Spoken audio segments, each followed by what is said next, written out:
రాష్ట్రీయ స్వయం సేవక్ సంఘ శత జయంతి సంవత్సరం ఇది.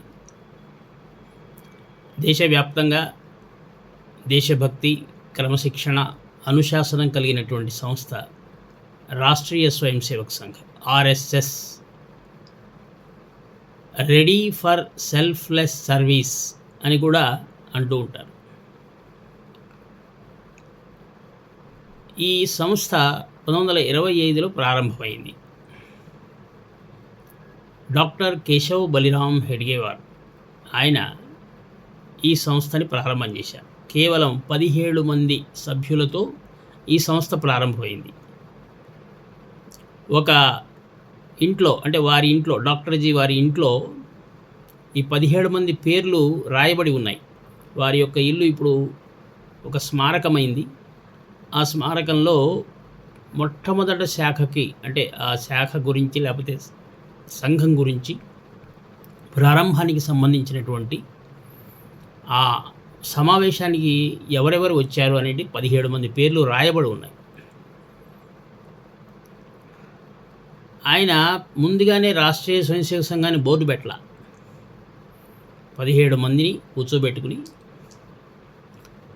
దేశ సమస్యలు, అప్పుడున్నటువంటి సమస్యలు, అప్పుడు మనం బానిసత్వంలో ఉన్నాం, వాటి గురించి చర్చించి అసలు మనకు స్వాతంత్రం ఎందుకు పోయింది అని అందరినీ ప్రశ్నించి, కాబట్టి స్వాతంత్రం వస్తే అది ఉంటుందా, నిలబడుతుందా, దాన్ని నిలబెట్టుకునే సామర్థ్యం మన దేశంలో ఉందా, అటువంటి బలం ఉన్నటువంటి సమాజాన్ని ఎలా నిర్మాణం చేయాలి, రాజీ లేని దేశభక్తితో ప్రజలు ఓతప్రోతమై ఏ విధంగా ఈ దేశం కోసం పనిచేయాలి అనేటువంటి ఆలోచనలు చేసి క్రమంగా ప్రతిరోజు కూడా 1 గంట సేపు కార్యక్రమం నిర్వహణ చేయాలి. అందులో శారీరక, మానసిక, బుద్ధిపరమైనటువంటి కార్యక్రమాలు నిర్వహించాలి అని నిర్ణయించారు. అయితే ఆ మొట్టమొదటి శాఖ మొహితీవాడ అనేటువంటి చోట, అదొక శ్మశాన భూమి. దాన్ని అంతా చక్కగా చదును చేసుకుని అక్కడ ఈ 17 మంది లేకపోతే 15 మంది, ఎంతమంది అయితే ఎంతమంది, 12-13 సంవత్సరాల పిల్లలతో ఆయన ఆడుకున్నారు, పాడుకున్నారు, భరతమాత జయగానం చేశారు. అలా ప్రారంభమైన సంఘం ఈ రోజున విశ్వవ్యాప్తమైంది.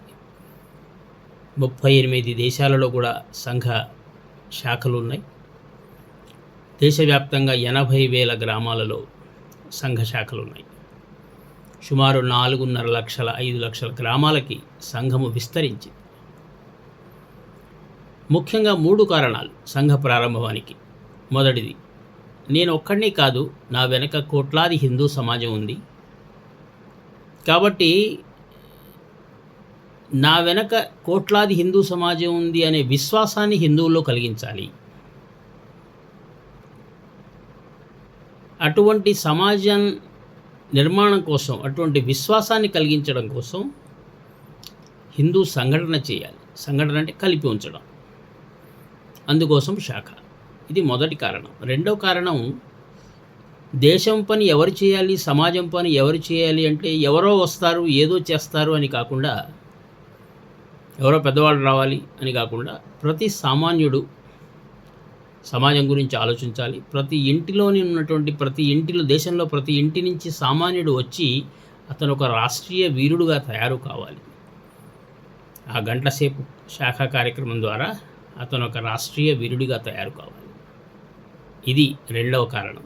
మూడవ కారణం, ఒక అఖిల భారతీయ సంఘటన నిర్మాణం. కాశ్మీర్ నుంచి కన్యాకుమారి దాకా, అటక్ నుంచి కటక్ దాకా, ఇదంతా నా దేశం, ఇది నా మాతృభూమి, భూమి మాత్రమే కాదు మాతృభూమి అనేటువంటి ఆలోచన కలిగినటువంటి వీరవ్రతుల నిర్మాణం. దేశానికి మంచైనా, చెడైనా, వినోదమైన, విషాదమైన, సుఖమైన, దుఃఖమైన ఒకే తీరుగా స్పందించేటువంటి జనమానసాన్ని నిర్మాణం చేయాలి. ఈ 3 కారణాలతో సంఘం ప్రారంభమైంది.